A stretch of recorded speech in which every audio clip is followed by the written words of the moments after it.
postoji jednostavan način da se sve ovo očisti, a da se ne trlja nikakvim sredstvima za ribanje, četkama i slično.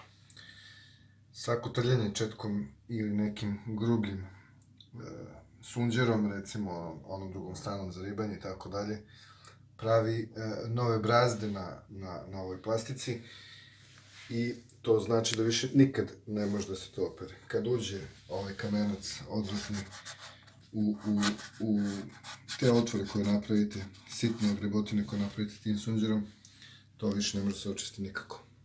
Odnosno, jako teško. Tako da, evo sad ću probati da to očistim bez trljenja i grebanja.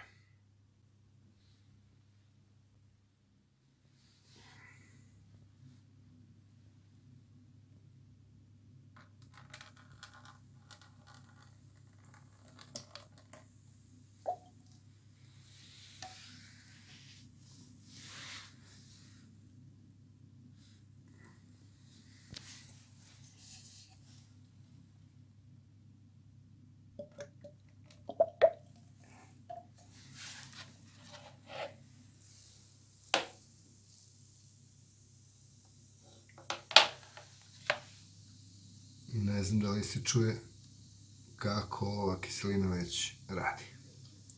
Znači, to crčanje nije ništa drugo nego podizanje tog kamenca.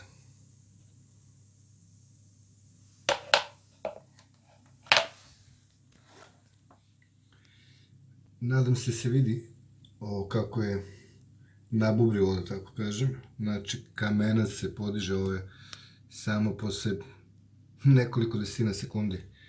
Znači, kamenac se podiže sam od sebe i posle će biti dovoljno jedno samo lagano ispiranje i to će biti sve kao novo. Možda ne baš kao novo, pošto je ovo već moja žena dohvatila nekim sunđerom, ali mnogo bolje nego sad svakako. Evo, prošlo je 10 minuta, nisam baš merio vreme, ali ne više od 10 u svakom slučaju. Pa da vidimo šta se ovdje u stvari desilo. Da li tu ima da li ta kiselina radi ili jok. Ovako kako ja vidim, deluje mi da je to već sve spalo samo od sebe, da kažem. I da uz malo još neke vodice, da će to biti zaista skoro kao novo. Ništa, ostaje sad samo da probamo da to speremo vodom i tako dalje. Ono što nisam rekao na početku, a trebalo je, znači obratite pažnju kad radite sa ovim kiselinama i te stvari, naročito osobe koje imaju osetljivu kožu i svi ostali naravno, znači oči, ruke i te stvari, to je, mora se čuva baš. Znači, pre svega zaštitite sebe, pa onda sve dalje. Ovo ćemo sve da kupimo, a ruke i noge je teško. U svakom slučaju, sad ću ja ovo da ispraznim i da probamo sa tušim da ispiramo ovo, da vidimo kako se izgleda.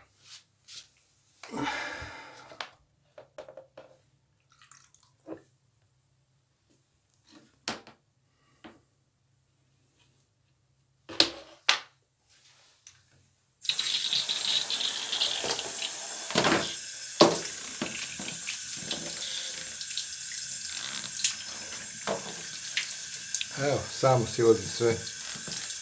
Znači, kao što sam i rekao, praktično samo se silazi. Znači, kad uključim tuš, to će da bude prava stvar. Tuš će ovo isprati sasvim dobro, bez ikakvog trljanja i tako dalje. Izgleda otprilike ovako.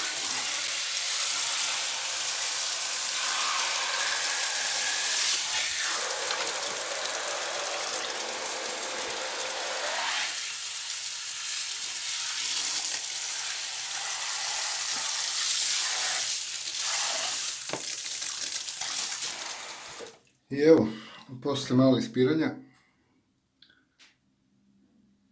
rezultati su više nego očigledni.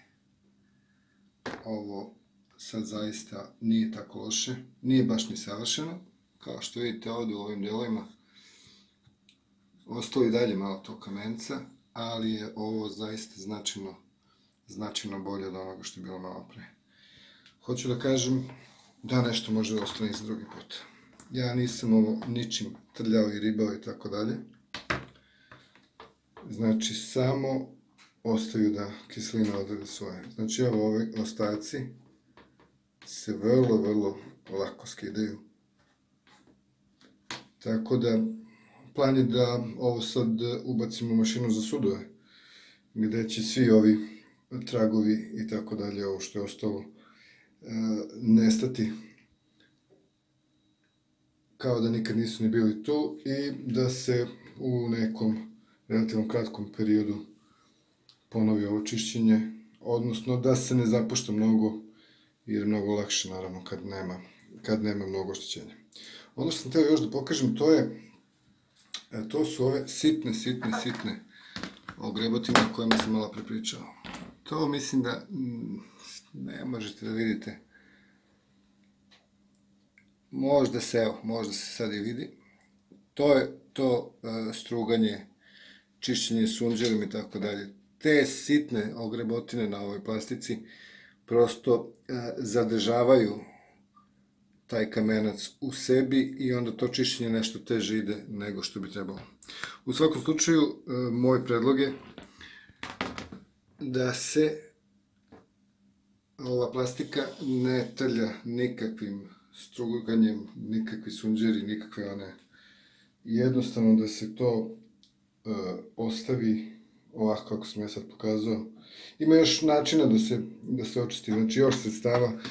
Imate razna sredstva za čišćenje kamenca i bla bla, ali je sve to barem 3-4 puta skuplje od ove tečnosti koju sam malo pokazao i učinak je slabiji.